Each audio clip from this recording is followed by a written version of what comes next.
Americans held hostage, abandoned behind enemy lines. Day 24. Day 24 of the Biden administration, they still don't know how many Americans officially have been left behind, and there is zero plan to get them out. While these hostages were abandoned by Joe Biden, they have not been abandoned by their fellow Americans. 6 charter planes from great Americans around the country, including retired special ops officers on the ground, risking their lives, and other private organizations are now on the tarmac in an airport in northern Afghanistan. They're ready to take off, carrying Americans and our allies to Qatar. According to various reports, these planes are now being blocked by the Taliban and others, and have been blocked in some cases for 6 long days. And even the U.S. State Department is not helping. The Taliban is apparently demanding a ransom payment from the U.S. government. The State Department reportedly refusing to grant approval for private evacuation flights to land in other countries. That is insane. Not only is the Biden State Department doing nothing to rescue our fellow Americans that they abandoned, now they are reportedly obstructing private rescue missions by a lot of retired ops guys, special ops forces that are willing to put their own lives at risk to help the Americans that he abandoned. The Americans who were supposed to board these planes, they showed up at the airport, they forked over their papers to the Taliban, and once again tonight they are in hiding, now more vulnerable than ever. One unnamed person involved with the extraction efforts telling Fox News, quote, "If one life is lost as a result of this, the blood is on the White House's hands. Their blood is on their hands." Adding, quote, "It is not the Taliban that is holding this up as much as it sickens me to say, it is the U.S. government. This is so bad, even Democratic Senator, huge liberal, Richard Blumenthal, Connecticut, is blasting the administration over their incompetence." Are you okay with this? Ron Klain, Tony Blinken, Joe Biden, if you're awake, Susan Rice. Is this one of the contingencies that you plan for also? Or do you just not care that you abandoned Americans and left them pretty much for dead to fend for themselves? That's right, under terrorist rule. Thankfully, tonight, we have some good news to report out of Afghanistan. There is an American mother from Texas, her 3 children. They were rescued by a man named Corey Mills. He will join us on this program in a moment, and his private team of other military vets in a successful cross-border operation.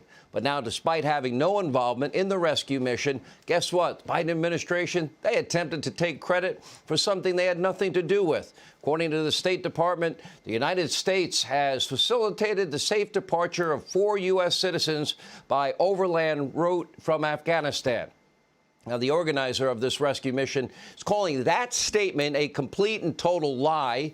The U.S. government did nothing to rescue these Americans, absolutely nothing.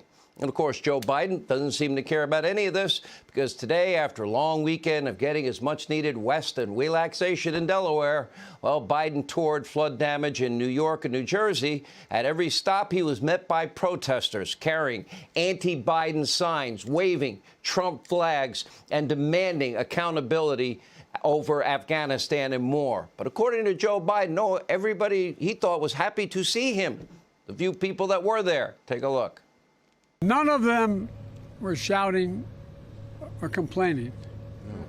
Every one of them were thanking me as if it was something special. I mean it sincerely, that I was here. This guy pulled in. Leave them in ruins and leave Americans behind. Leave Americans behind. He would leave you behind. You guys protected him. Leave you guys behind. That's great. Leave no American behind! Ronald Wildrick buried in Arlington, 2011, December 11th. For what? He lost his life for what? Now, finally, Biden had to mention the protesters, but he accused them of being ignorant. Of course, Biden made no mention at all of Afghanistan. Nothing about the Americans he abandoned. Nothing about those being held hostage behind enemy lines in northern Afghanistan. Nothing at all. Nothing about the billions in equipment he left behind. Instead, he focused on a much More pressing and urgent situation. Climate change. Only problem for Joe is he's either too stupid or, frankly, too impaired to speak coherently. And we've got the videotape evidence, and of course, we'll let you decide. Group I have standing with me, led by Chuck Schumer, and your Congresswoman, is this your district? Grace Meng. Oh, it's Grace's district. No, and have zero emissions, net emissions by 2050. By 2020, make sure all our electricity is zero emissions. This summer alone, communities with over 100 million Americans, 100 Americans call home, have been struck by extreme weather. Each dollar we invest, every dollar we raise, a city block by 2 feet, flood-proof power stations, sanitations. Remember, every single day Donald Trump was president, the left, the media mob, they pretended to be, feigning so much outrage, embarrassed by a Donald Trump tweet. I'll take a mean tweet any day over abandoning Americans. Now, how humiliating, think as an American, as you see this all unfold, how humiliating, how embarrassing is all of this? You've got a repulsive, disgusting, and preventable disgrace, an unmitigated disaster, all preventable. We watched the Taliban on the march in the month of March, and in April, and in May, and in June, and in July, when we could have safely evacuated our own fellow Americans, all our allies, and all our military equipment that they now have in their possession. It is a disgrace. Our allies around the world, they are shocked, they are horrified, and America's enemies, they're gloating, and they are completely emboldened. And it's not just the stammering and the confusion from a man clearly in severe cognitive decline, but also, this is important, we don't leave our fellow Americans behind. I can tell you this, well, Hannity knows Donald Trump, I do. Donald Trump would have obliterated the Taliban if they made one wrong move, just like he did Baghdadi and associates and the al-Qaeda leader in Yemen and Soleimani, and destroyed the entire caliphate in Iraq and Syria. Joe Biden did nothing as the Taliban was on the march, and we knew it for months. Our intel community didn't fail. They warned him every single day. These documents will be revealed. We don't abandon Americans in hostile foreign countries run by radical Islamic extremists. We don't put the lives of our fellow Americans in their hands. That is not who we are supposed to be or who we are. This is not a partisan issue. This isn't about Democrat, Republican, conservative, or liberal. If every American stuck behind enemy lines is a liberal that wants to get me fired, I want them home trying to get me fired. This is about saving our fellow Americans' lives.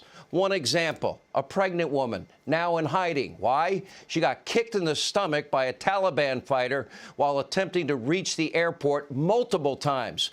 And she says that Americans are being hunted all over the country. We have more anecdotal stories day in and day out. According to Congressman Darrell Issa, there are at least 500 Americans who are still trapped, including multiple students from Northern California. And if you add in their family members, guess what? It's over 1,000 that need to be home right here on American soil. To make matters worse, get this. 4 Gitmo detainees released by Biden and Obama in exchange for, remember Bo Bergdahl? They're now senior Taliban positions. This is a nightmare, a hostage crisis on a massive scale that will likely continue.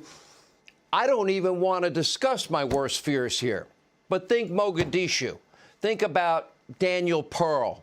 You know where I'm headed. I pray to God that I am wrong. I pray that every one of these Americans now trapped behind enemy lines, hostage, gets home safely. But under this incompetent president, I frankly just fear the worst. Hey, Sean Hannity here. Hey, click here to subscribe to Fox News YouTube page and catch our hottest interviews and most compelling analysis. You will not get it anywhere else.